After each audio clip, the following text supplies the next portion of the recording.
Hello, hi everyone. I hope you all are well at your home and may Mata Rani bless you all. My dear master, welcome into V Group of Healing. और आज फिर से मैं आपके सामने हूँ एक नए क्वेश्चन और एक नए टॉपिक के साथ। तो माय डियर मास्टर, एक क्वेश्चन आया था जो मैंने लास्ट वीडियो बनाई थी। तो क्वेश्चन ये था कि क्या हम अपने सोल कॉन्ट्रैक्ट तोड़ सकते हैं, और उसके साथ ही जुड़ा क्वेश्चन ये भी था कि जब हम पूजा पाठ करते हैं तो हमें तो उसका फल मिलता है। और सबसे लास्ट क्वेश्चन ये था कि क्या हम दूसरों को चेंज कर सकते हैं, राइट। तो मैं इस वीडियो में तीनों के ही आंसर्स देने की कोशिश करूँगी। तो चलिए सबसे पहले बात करते हैं कि क्या हम सोल कॉन्ट्रैक्ट तोड़ सकते हैं। तो माय डियर मास्टर, बिल्कुल बिल्कुल हमारे पास यूनिवर्स ने फ्री विल दे के रखी है। फ्री विल मतलब हम अपनी इच्छा से कुछ भी कर सकते हैं, कुछ भी कर सकते हैं। लेकिन मास्टर, फ्री विल के साथ ही द लॉ ऑफ कर्मा भी जुड़ा हुआ है। ठीक है, आप इस जन्म में, मान लो आपने ये जन्म लिया है और आपके सामने एक सिचुएशन है, कोई टफ सिचुएशन है। जैसे सपोज़ करो, एग्जांपल लेते हैं कि एक हस्बैंड वाइफ का काफ़ी आपस में 36 का आंकड़ा, यानी कि उनकी आपस में बन नहीं रही है। तो ड्यू टू कर्मा ऑफ मे बी हस्बैंड और वाइफ कुछ भी है, लेकिन दोनों साथ में है तो डेफिनेटली आपस में इनके कर्मा है। तो आप फ्री विल का यूज़ करके आप वो मैरिज तोड़ के आप किसी सेकंड मैरिज में जा सकते हैं। फ्री विल है ना आपके पास, आप फ्री विल का प्रयोग कर सकते हैं, आप उनको छोड़ के जा सकते हैं, कुछ भी कर सकते हैं। लेकिन ना फ्री विल का प्रयोग किया आपने इस जन्म में, लेकिन इसका मतलब ये नहीं कि कर्मा खत्म हो गया। नो, फ्री विल का अर्थ है कि आपने अभी कुछ टाइम के लिए इस कर्मा को डिले कर दिया, लेकिन वो आपको इस जन्म में ना सही अगले में सही भुगतना तो पड़ेगा ही, राइट। फ्री विल का अर्थ है कि जब बहुत सारी लाइफ में सिचुएशन टफ चल रही है तो चलो एक आध सिचुएशन को चेंज करने के लिए हम कुछ बोल्ड स्टेप लेके, और उस सिचुएशन को वैसा ना करके हम दूसरे तरीके से उसको अपने हिसाब से उसको यूज़ कर सकते हैं, राइट। तो ये होता है फ्री विल। लेकिन फ्री विल का जितना हम यूज़ करते हैं ना, तो एक्चुअली में हम अपने कर्मों को उतना पेंडिंग करते जाते हैं। ठीक है, जितने मतलब आप ऐसे समझिए कि जितनी ज़्यादा फ्री विल है, ठीक है, तो आप फ्री विल अगर आपके पास बहुत ज़्यादा है, दैट मीन आपके कर्मा बहुत कम है।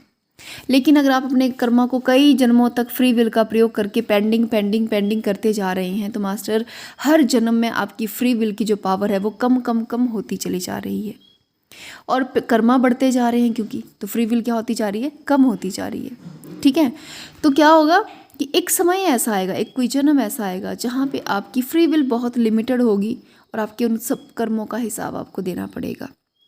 जैसे आपने देखा होगा बहुत सी ऐसी सिचुएशन होती हैं जहाँ पे फॉर एग्ज़ाम्पल जैसे मान लो कि किसी की पेरेंट्स हैं, उनके आगे बहू और बेटा थे और उन दोनों की डेथ हो गई और उनके बच्चे रह गए। अब वो बच्चों की रिस्पॉन्सिबिलिटी किसके सिर पे है, उनके दादा दादी के सिर पे। अब वो दादा दादी होने के नाते अपनी रिस्पॉन्सिबिलिटी से भाग नहीं सकते। मास्टर, यहाँ पे उनकी फ्री विल क्या है, काम नहीं करेगी। यहाँ पे कर्मा अपना रोल प्ले कर रहा है। तो इसी को हम कहते हैं कि जैसे हम बहुत लाइफ टाइम में अपनी फ्री विल का यूज़ करते हैं ना master, the power of free will का यूज़ करते हैं, तो हमारे कर्मा जो है वो एक्यूमुलेट होते जाते हैं, एक जगह पे इकट्ठा होते जाते हैं। और एक समय ऐसा आता है कि कर्मा इतने ज़्यादा इकट्ठे हो चुके हैं कि हमारी फ्री विल बहुत लिमिटेड रह जाती है, राइट। तो इसीलिए हमेशा प्रेफरेंस दी जाती है कि अपने कर्मा जैसे भी हैं बस उनको भुगतो और उनको रिलीज़ करो, उनको एक्सेप्ट करके उनसे जो भी आपको सीखना है वो सीख के उसको रिलीज़ करो। क्योंकि जैसे आप इस जन्म में मान लो कि आपने 10 कर्मों को रिलीज़ कर दिया, तो नेक्स्ट बर्थ के लिए आपकी फ्री विल बढ़ जाएगी। नेक्स्ट बर्थ में रिलीज़ किया करते आपके पास फाइनली बहुत सारी फ्री विल होगी, राइट। तो ये तो है लॉ ऑफ फ्री विल, जिससे आप अपने कार्मिक कॉन्ट्रैक्ट को तोड़ सकते हैं, उनमें तोड़ मरोड़ सकते हैं, कुछ और भी उसमें ऐड कर सकते हैं, अपनी लाइफ में कुछ भी ऐड कर सकते हैं, क्योंकि हम ही क्रिएटर हैं, राइट।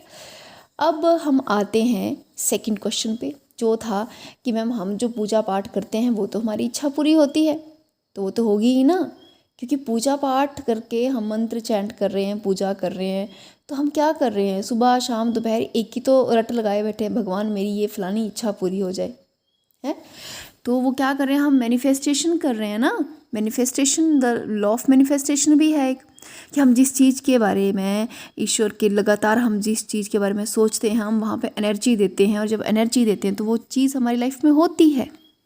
तो विशेष जब हम भगवान से मांगते हैं, एक्चुअली उसके पीछे लॉजिक यही है कि हम ही अपनी एनर्जी दे दे के उस विश को पक्का कर लेते हैं। इसलिए कहा जाता है कि हमेशा अच्छा सोचिए, क्योंकि जो हम जहाँ पे आपकी सोच जाएगी वहाँ पे आपकी एनर्जी जाएगी। और अगर आपने बहुत गंदा सोच रहे हैं, बहुत नेगेटिव सोच रहे हैं, तो मास्टर नेगेटिव ही आपकी लाइफ में मैनिफेस्ट होने वाला है फिर। इसीलिए बी पॉजिटिव सोचिए, आपकी लाइफ में पॉजिटिव ही मैनिफेस्ट होगा। भगवान से इच्छा जो भी आप करते हैं तो तब आपको लगता है कि मंदिर में बैठ के इच्छा कर रहे हैं तो पूरी होगी, लेकिन नहीं मास्टर, आप घर में बैठे आराम से सोफे पे लेट के, बेड पे लेट के भी अगर आप कुछ सोच रहे हैं लगातार कई दिनों तक, तो वो भी चीज़ आपकी लाइफ में मैनिफेस्ट होगी। तो ये जो है इसको हम कहते हैं the law of manifestation, the power of manifestation, right. और सबसे लास्ट था क्वेश्चन कि क्या हम अपने जो नियर डियर हैं, क्या हम उनको हील कर सकते हैं या उनको हम कैसे चेंज कर सकते हैं। तो माय डियर मास्टर, मैंने लास्ट वीडियो में बहुत क्लियरली कहा था, हमें खुद पे ही काम करना है, हम दूसरों को चेंज नहीं कर सकते, ठीक है। ये जब यूनिवर्स हमारे ऊपर फ्री विल, हम पे फ्री विल दे रहा है कि आप फ्री विल है, आपकी कुछ मर्जी करो, तो क्या अगले पर्सन की फ्री विल नहीं है? उसकी अपना ही सोल प्लान है, अपना ही सब कुछ है, तो हम उसको चेंज नहीं कर सकते, क्योंकि सबका अपना अपना सोल प्लान है, अपने अपनी सोल के हिसाब से, ग्रोथ के हिसाब से वो चल रहे हैं। जब उनका टाइम आएगा वो अपनी फ्री विल का प्रयोग कर सकते हैं, आप उसमें क्यों इंटरफेयर करेंगी? तो इसीलिए हम किसी को चेंज नहीं कर सकते, हमें खुद को ही चेंज करने की पावर है। हम किसी को ना तो चेंज कर सकते हैं, ना ही हम उसे हील कर सकते हैं। अनटिल अनलेस, हीलिंग तब तक नहीं कर सकते एट लीस्ट, वैसे तो हम कर ही नहीं सकते, लेकिन फिर भी जब तक आप यूनियन की स्टेट में नहीं आ जाते, आपके पास वो एबिलिटी नहीं है कि आप किसी को भी हील कर सकें। महात्मा बुद्धा जो थे इनलाइटन पर्सन थे, स्टिल वो किसी की हीलिंग नहीं करते थे, क्योंकि वो प्रकृति के नियमों को जानते थे। उन्हें पता था कि हर पर्सन जो है वो अपने अपने सोल प्लान के हिसाब से चल रहा है, और जब प्रकृति हमारे सोल प्लान में इंटरफेयर नहीं करती तो हम तो मनुष्य क्या ही करेंगे इंटरफेयर, राइट। तो इसीलिए हमें लग रहा है कि हम उसको हील करके ठीक करेंगे, क्योंकि हमारी अटैचमेंट है उनके साथ, हमारा एक अपनापन, हमें अपनापन महसूस होता है, इसलिए हम सोचते हैं कि वो अच्छे हो जाएं तो ऐसा हो जाएगा, अच्छे हो जाए तो चलो उनकी लाइफ अच्छी हो जाएगी, मेरा तो क्या है। लेकिन नहीं मास्टर, नहीं, अगर उनके लाइफ में सफरिंग है तो वो उन्होंने खुद ली है ना अपनी लाइफ के लिए, ठीक है। आप उसकी वजह से दुखी हो रही हैं, तो इसका मतलब है कि आपके अंदर कहीं ना कहीं प्रॉब्लम है, आपको उस प्रॉब्लम को ठीक करना है। उनकी लाइफ को आप ठीक नहीं कर सकते, वो जैसा चल रहा है वो वैसा ही चलेगा मास्टर, वो वैसा ही चलता रहेगा, राइट। तो हमारे पास ये पावर नहीं है कि हम किसी को ठीक कर सकें या हम उनके सोल कॉन्ट्रैक्ट को चेंज कर सकें, या ना, ऐसा कुछ नहीं होता। हम अपने आप को ही चेंज कर सकते हैं, हम दूसरों को चेंज ना तो कर सकते हैं, और ना ही आप ऐसी सोच रखें तो ज़्यादा अच्छा होगा।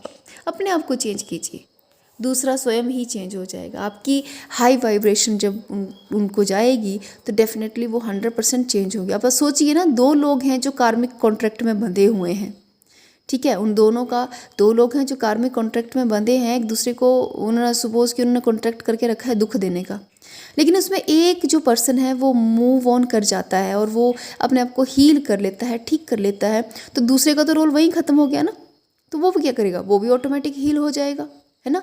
तो जो भी इम्पैथ हैं, जो भी स्पिरिचुअल रास्ते पे आगे जा रहे हैं, वो ये सोचे बिना कि भाई मैं ही क्यों अपने आप को हील करूं, वो क्यों ना करे, ये ईगो को छोड़ के अगर हम सेल्फ एक्सेप्टेंस में आते हैं और अपने आप को हील करते हैं, और हमारी हीलिंग, जब हमारी स्वयं की हीलिंग होती है तो वो दूसरे की भी ऑटोमेटिक हीलिंग होती है, और उनमें भी क्या होता है, बहुत सारे चेंजेस आते हैं, राइट। सो आई होप आपको इन क्वेश्चंस की क्लैरिटी मिल गई होगी। फिर भी कोई क्वेरी है, कोई डाउट है तो आप पूछ सकते हैं। Thank you so much masters, thank you so much.